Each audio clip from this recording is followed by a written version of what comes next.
Bonjour les quatrièmes, nous voilà repartis dans un nouveau chapitre. Donc un chapitre qui va être dans un premier temps de la révision puisque on va revoir des choses même de CM2 sur la proportionnalité. Donc si j'étais en cours, je vous demanderais qu'est-ce que deux grandeurs proportionnelles. Et donc là, souvent la question, elle vous paraît compliquée parce que vous avez du mal à l'exprimer. Deux grandeurs proportionnelles, ce sont tout simplement deux grandeurs qui sont en lien avec un coefficient de proportionnalité, c'est-à-dire un coefficient qui permet de passer de l'une à l'autre par une multiplication dans un sens et une division dans l'autre sens. Je rappelle que diviser par un nombre, c'est aussi multiplier par son inverse. Donc division, multiplication, c'est très fortement lié. Donc, deux grandeurs proportionnelles sont donc liées par un coefficient de proportionnalité. Donc on va pouvoir dire que deux grandeurs sont proportionnelles si l'on peut passer de l'une à l'autre en multipliant par un même nombre. Et ce même nombre, ce mot même est important puisque il faut absolument que ça soit le même coefficient. Et ça, on le verra pour la reconnaissance de tableau de proportionnalité. Un exemple classique que j'aime bien donner et que je vous demande de compléter assez facilement, surtout qu'on a vu le chapitre sur R et périmètre, c'est tout simplement le périmètre du carré. Comment calcule-t-on le périmètre du carré ? On le calcule en prenant la longueur du côté et en la multipliant par 4, puisque dans un carré, les quatre côtés sont égaux. Donc, la formule du périmètre du carré que vous devez compléter ici, c'est 4 fois côté, 4 fois C. Ce qui signifie que si je connais le côté, pour trouver le périmètre, il suffit juste que je fasse fois 4. Inversement, si je connais le périmètre et que je veux trouver le côté, il suffit que je remonte le tableau et que je divise par 4. Diviser par 4 sur 1, si je rajoute un sur 1 juste pour vous faire comprendre que c'est bien une multiplication, c'est multiplié par un quart, puisque diviser par un nombre, c'est multiplié par son inverse. Donc là, on est bien dans un rapport de proportionnalité, puisque pour passer d'une grandeur qui est la longueur d'un côté au périmètre, on multiplie par 4, et pour revenir, forcément, on divise par 4, chemin inverse. Ainsi, on peut compléter le tableau et dire que 4,5, si je multiplie par 4, ça va donner 18.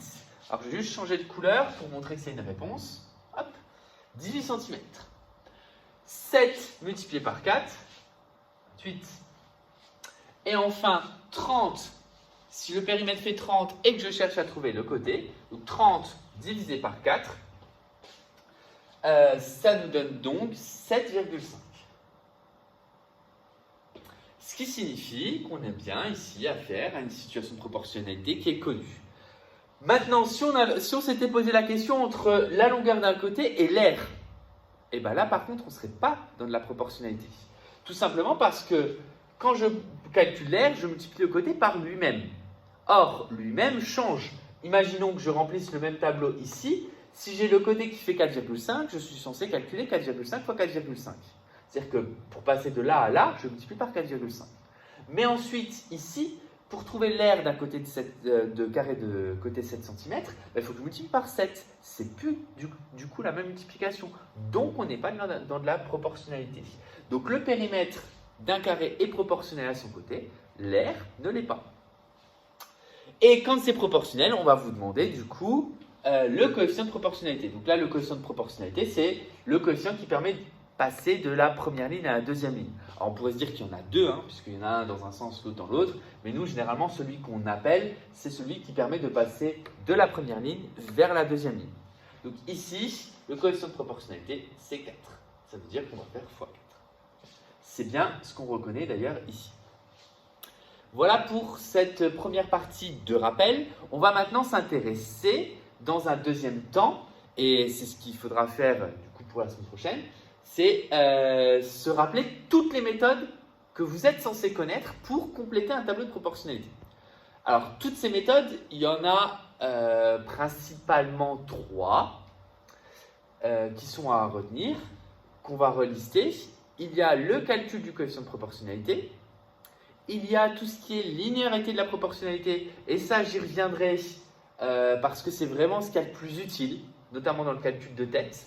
On verra, donc les méthodes qui permettent de passer les processus qu'on appelle horizontaux d'une colonne à une autre ou de deux colonnes vers une autre. Et enfin, normalement, ce qui est censé être nouveau, mais qui ne l'est pas parce que vous l'étudiez très très souvent, même à l'école primaire, c'est l'égalité du produit en croix que vos parents ou grands-parents appelaient la règle de 3.